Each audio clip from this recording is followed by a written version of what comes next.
Hello, fourth grade geographers. We are back with our next lesson in geography. This is lesson 7, so let's get to it.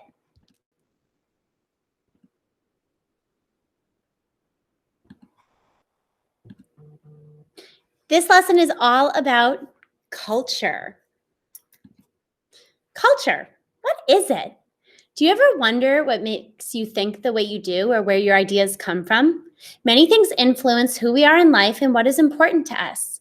We become who we are and learn how to think as we observe, experience, and find out about life. People, places, and families can be a big part of this. Culture is also a big part of this. Culture can be described as the beliefs, values, and customs that any particular group of people share. Some examples of cultural groups are families, ethnic or traditional groups, friends and peers, religions, schools, generational groups, work, and interest groups. Are you aware of your own culture and do you notice other people's cultures? It is important to be aware of the many diverse cultures in the United States because it helps to understand that other people have different points of view to our own. Understand why people value certain things above other things. Respect other people's beliefs, values, and expression of their culture. So remember, we are all different, and part of our differences could be our culture. So what kind of things are in our culture? It could be our language, the food we eat, the stories we tell, our history, the clothes we wear, our religion or holidays, where we live, and what we live in, and the way we alter the environment. So whether you live in a house or an apartment, those are typical places to live here in New Hampshire. But if we were to go to Thailand, we might see something very, very different because our culture is different than the many diverse cultures across the world. So what are those man-made things, those human characteristics of our culture? Here in New Hampshire, they include our bridges, our parks, our playgrounds, trails, roads, buildings, houses, cemeteries, churches, schools, canals, the post office, and shopping centers. Here in the United States of America, we do not have an official language, but English is considered the primary language. That means that our schools, our public schools, and our government is run in English.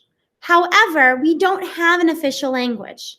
The great thing about the United States of America is that we all came from different places in the world, except for the American Indians who were here first, and we brought our culture with us. So let's think.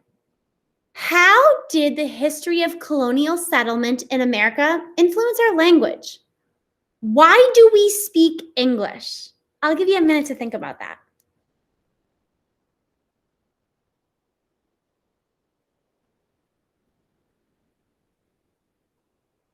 If you have any schema or background knowledge about American history, then you know that the British came over and created the 13 original colonies in the United States of America.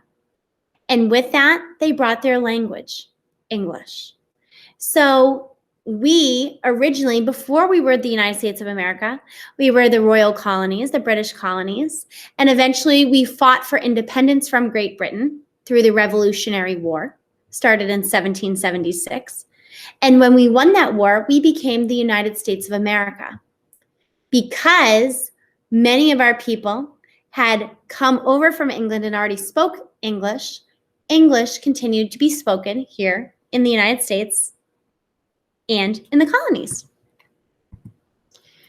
So how might where we live affect the foods we eat?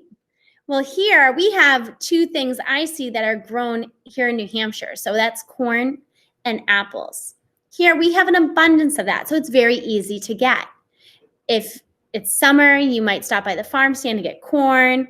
Apple picking is a favorite activity in the fall. We don't have orange trees here though, so oranges have to be shipped here. So that's not something that we can easily get. Now we're looking at the hamburger. You might be wondering, what is that?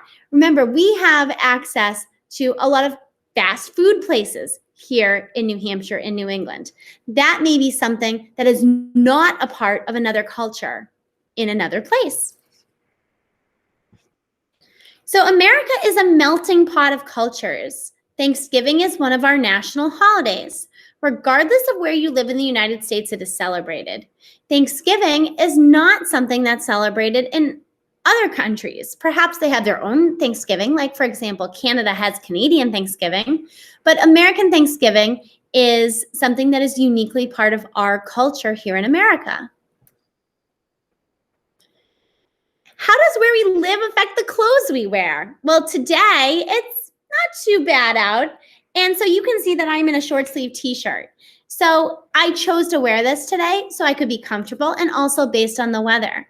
If I lived in a much colder climate, like the boy on the left of your screen, then of course you would have to bundle up to remain warm. Or if I lived in a much warmer climate, like the children in the center of your screen, then I probably would be in something that I would be a little bit more comfortable in if it was very hot out. So remember, clothing and the choices we make around clothing are directly tied to our culture. Today, I want you to think about the culture of New Hampshire. How is it similar or different than other cultures we've seen today? I'm going to leave you with that final thought.